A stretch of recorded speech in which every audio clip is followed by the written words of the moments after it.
creo que para recordarme, más que recordarme como niño, es como tratar de encontrar el niño que llevo dentro, ¿no? Y, y para esto yo creo que me sirve, vamos, estoy notando desde hace tiempo que el hecho de pintar me sirve, ¿no? Porque la pintura, parte de un oficio, de una vocación o de como se quiera decir a esto, es también lo que comentábamos antes, ¿no? Una especie de terapia por una parte y de ahorrarte al psicoanalista, ¿no? Es decir, una manera de buscar dentro de ti, ¿no? Entonces esa búsqueda dentro de uno, al menos en lo que yo llevo metido desde hace algún tiempo, a lo mejor no de una manera del todo consciente, ¿no? Pero que observando la obra que voy haciendo y los movimientos que voy teniendo pictóricos, vamos, dentro de la pintura, pues veo que estoy como en un proceso de desandar los pasos, ¿no? Como si, digamos que mi vida, la vida de cualquiera de nosotros, es un camino, vamos a poner, que echas a andar, derivas para aquí y para allá, como decía Camarón, por el camino me voy entreteniendo. Y en un momento determinado, quizá acuciado por historias de edad o por no sé qué leches de argumento, pues decides o te produces en una especie de camino de regreso, pero no en un sentido añorante, ¿no? Sino para desentrañar algunas cosas, ¿no? Algunas dudas, intentar encontrar algunas respuestas, lo digo desde un plano personal y casi psicológico, ¿no? Y en esa búsqueda yo creo que eso lo noté cuando me puse a pintar todo lo del carro rojo. La exposición del carro rojo, el propio título de la exposición habla del asunto, que es un carro que es el que desencadena toda la operación pictórica en la que me metí, que un carro en el que jugué de niño, en que antes de jugar de niño en él fui subido a él cuando traían la hierba a casa después de la siega de julio, donde en tiempo de recoger patatas venían las patatas, en fin, un carro que entraba y salía de los corrales de casa. Y que en un momento dado, cuando la labranza de la casa cede, desaparece, pues ese carro se queda aparcado en el corral y no sé si estaba ya pintado de rojo, alguien lo pintó de rojo, no lo recuerdo, pero ese barco empezó a ser, ese carro empezó a ser de repente barco, nave espacial, en fin, sitios donde jugar, donde, digamos, salir de tu propio entorno, ¿no? Que yo creo que es un poco una de las claves de mi vida y de mi propia, si se pudiera hablar en términos de ese tipo, mi propia filosofía de las cosas. Es decir, no se trata de encerrarse cada vez más, sino de abrirse cada vez más. Entonces, la pintura también es eso, una plataforma para poder abarcar el universo, ¿no? En toda esta historia pictórica de los últimos años, pues claro, yo me fui dando cuenta de que eso suponía ir, a medida que iba observando los cuadros que iba haciendo, que suponía volver atrás, a buscar cosas que habían quedado allí en aquel recodo de la niñez, y en realidad desanduve todo o una gran parte de mi trayecto vital hacia la casa materna, en este caso, que está situada en Bavia. Y los recuerdos que tengo, claro, a medida que vas pintando cuadros, que vas soñándolos, pues los recuerdos que tengo son recuerdos dispersos, como casi es dispersa toda mi memoria, muy combinatoria también, pero muy dispersa y muy anárquica, ¿no? Por decirlo así. Recuerdo la orilla del río, recuerdo el sonido del agua, recuerdo, yo diría que incluso el propio crecer de la hierba. Yo es que estoy casi seguro y en algunos sueños y en algunos desvelos, la noto prácticamente crecer, ¿no? El crujir del andar sobre la nieve, el fulgor de la nieve que deshace los horizontes, es decir, que ya no hay límite, el límite no está en el horizonte de los montes, no está en ninguna parte, ya la blancura es como un fulgor, es una luminosidad final donde de repente es algo que flota, que está ajeno a las, digamos, las represiones de la perspectiva del tiempo y del espacio, ¿no? Recuerdo las sábanas de las camas, el crujir de las maderas de la casa, el sonido del aire, el sonido de la nieve. Bueno, pues esos son recuerdos como te digo, o sea, dispersos pero amalgamados y precipitados, ¿no? Y surgen otros muchos, pues, sonidos, voces que oigo, que son las mismas voces que pertenecen a lo mejor a esa misma mano que se te posa en el hombro para decirte ya es tiempo de que pintes ese cuadro al que le llevas tanto tiempo dando vueltas, ¿no? Necesitas oír eso, entonces eso lo oyes, pero lo oyes ahora y te das cuenta que lo vienes oyendo desde siempre, ¿no?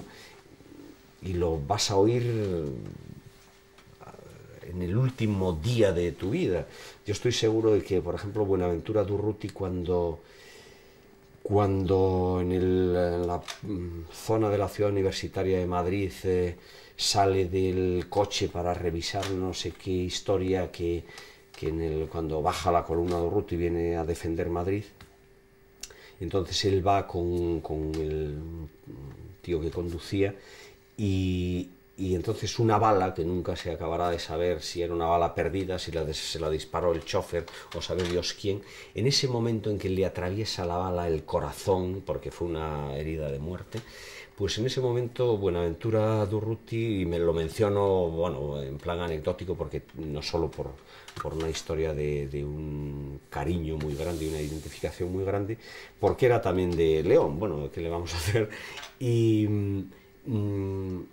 entonces, a lo que voy, que me refiero a este personaje porque para referirme a esa historia de que en ese momento, cosas de esas que llevas impresas para siempre, en ese momento, cuando sabe positivamente, todas las células de su cuerpo ya saben que es una herida de muerte, en ese momento estoy seguro que habrá oído la hierba, el crujir de sus pasos sobre la hierba, el andar por entre las mieses altas cuando el pasto está crecidísimo y meterte antes de la siega y pasar así la palma de la mano por todas las yemas de la mies.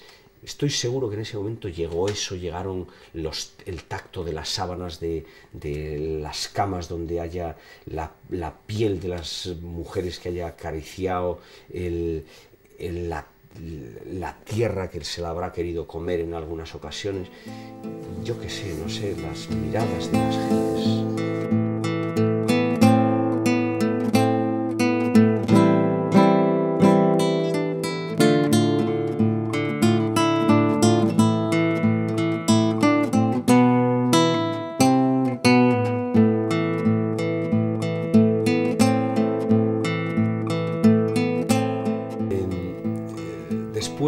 Nosotros abandonamos, mi familia abandonó bueno, abandonar parece como dejar tirada la tierra, no, deja la montaña y entonces se trasladan, mis padres se trasladan a trabajar a Galicia y claro, nosotros, mi hermano y yo, que éramos los que existíamos entonces, porque mi hermana luego nació en Galicia, pues nos trasladamos también, naturalmente, y volvíamos cada año. Y eran unas vueltas apoteósicas, dilatadísimas. O sea, veníamos a finales de mayo para la montaña y volvíamos de regreso a Galicia, al menos mi hermano y yo, porque hacíamos historias asistíamos a la escuela de Cabrillanes y eso nos permitía luego reincorporarnos, no sé qué arte de Birlibirloque, a la escuela en Galicia, donde vivíamos, que estuvimos viviendo allí 9 años. Entonces volvíamos en mayo y volvíamos después a finales de octubre. O sea que medio año lo pasábamos en la montaña de todos los años de tu vida, ¿no? Y la vuelta a la montaña, que veníamos en un 600, aquello era, bueno, era como lo del oeste. El puerto, me acuerdo de pasar, bueno, aquello eran unos viajes que salías de Carballo, pues clareando el día y llegabas a lo mejor ya por la noche a Bavia, en este caso, ¿no? Y la necesidad de tocar tierra, por decirlo así, en términos así marineros incluso, era de tal calibre que yo recuerdo salir corriendo en mayo, junio, finales de mayo, principios de junio, todavía la hierba no está segada, entonces está alta la mies. Y entonces echar a correr, pero de una manera que a mí entonces supongo que me parecía lo más natural del mundo, pero claro, con la distancia dices, oye, pero qué cosa más curiosa, ¿no? Echar a correr por los praos y venga, y verte azotado prácticamente por la hierba en la velocidad, era como una especie de estado como un estado muy lujurioso. O sea, ya después de adulto sabes que eso es lo que notas queriendo a alguien por su sitio, ¿no? Y cuando tienes la necesidad tienes la sensación clara de que estás abrazando, pero no estás abarcando, o sea, que querrías que ese momento se dilatase porque no puedes con él. Precisamente por ese amor tan intenso, que yo llamo a eso claramente amor, yo eso lo voy a buscar en todas las tierras, lo fui buscando en todas las tierras que visité, y lo buscaré en todas las tierras y en todas las personas a las que conozca. Yo buscaré eso y lo voy encontrando. ¿Qué quiere decir eso? Que la tierra pequeñita es de repente la tierra gigante, ¿no? Y que es pasar directamente, que a mí eso me lo dijeron mis dos abuelas, de lo cotidiano, de lo familiar, de lo doméstico, directamente al universo, o sea, directamente al universo, sin fronteras, sin países, sin patria, sin naciones, sin estados, sin nada, que por todo eso son mandangas para limitarte, cuando no lanzarte contra otros. Eso, si lo vives de esa manera, bueno, es que te partes el tornillo cuando te hablan de literalmente gilipolleces nacionales. Recordar no es recordar en el sentido de encerrar en una caja, ¿no?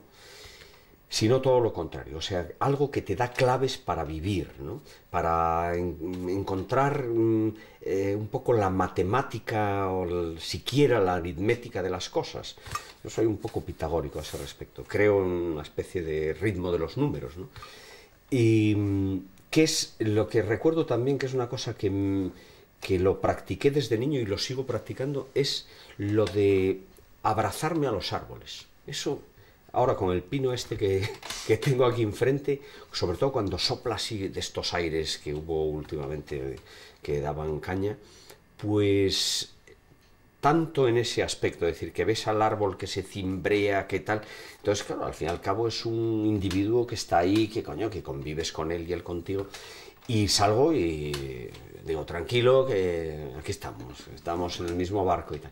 Y es algo que desde niño yo recuerdo haberlo practicado, yo creo que a instancia, sospecho lo recuerdo así un poco confusamente, pero creo que era mi abuela, en este caso mi abuela Rosa, la abuela Rosa y la abuela Victoria, y que no sé cómo fue el mecanismo para indicarnos, o indicarme a mí en particular, y en general me imagino que a mi hermano también, la bondad que suponía o lo conveniente que era el abrazarse a los árboles, no solo para proteger a los propios árboles, que se sintiera una especie de mundo común en la huerta. Es que la casa de Cabrián está rodeada de árboles frutales, manzanos, ciruelos, perales y tal. sino también por algo que ella, yo creo que no me habrá dicho en su momento, pero que incorporas en el conocimiento posterior ya de adulto, que los árboles también tienen cosas que transmitirte. Y la verdad es que sí, y ella decía, abrázate a los manzanos, y dice, y en el monte a los robles. Entonces, cerca de Cabrillanes, bueno, en la ladera sur, o como decías tú antes, atlántica, de los montes de allí, pues hay un pequeño bosque de robles. Y a lo largo de los años, de día o de noche, depende de un poco de la pulsión. Yo soy un hombre de mucha de pulsión, de maneras de acudir bruscamente a las cosas, ¿no? Como con un estado de ansiedad manifiesto. Y de día o de noche salir incluso de crío, de rapaz o de mozo ya, o de adulto, salir y en muchos casos salir al bosque de robles y abrazarme a los robles, ¿no? Y yo creo que sí, yo desde luego en un buen momento notas perfectamente que hay como un afianzamiento de algo, ¿no? Algo que viene de Gea, ¿no? Viene de la madre tierra que sube, que sube, que sube, y que te hace vibrar, ¿no?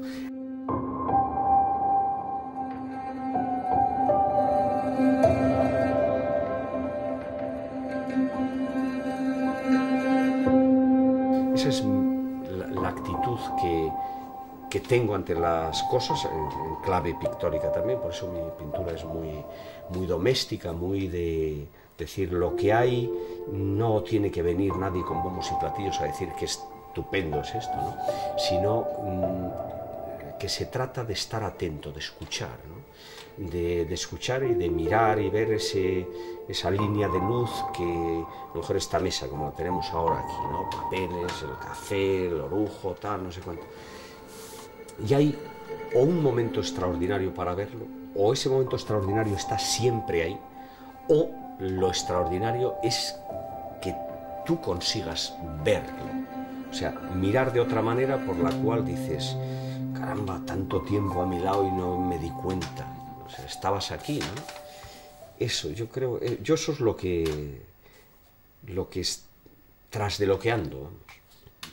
Y eso tiene que ver con la niñez, no sé de qué extraña manera, pero yo creo que esas sensaciones, a lo mejor entonces no las reconocías y las reconoces de adulto, porque el adulto es como si leyera en un cuaderno de la escuela escrito por un niño, ¿no?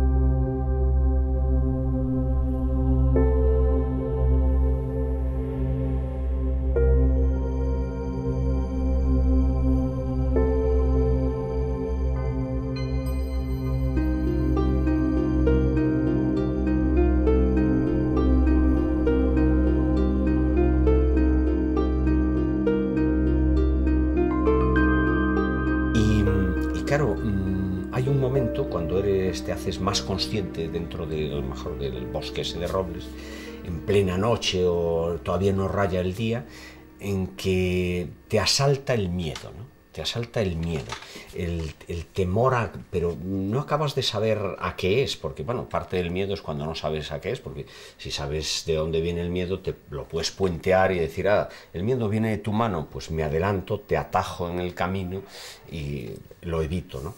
Pero cuando te asalta ese miedo a no saber qué, entonces, claro, tienes esa irreprimible tendencia a no entrar en el bosque.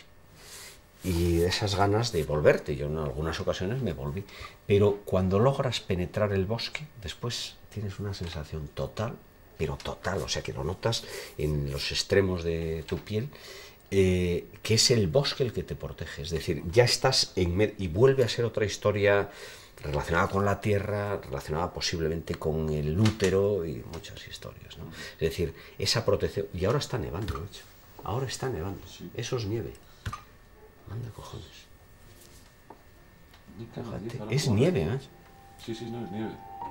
Nieve está finita, con pues nieve. Estará en Bavia cayendo, ni se sabe.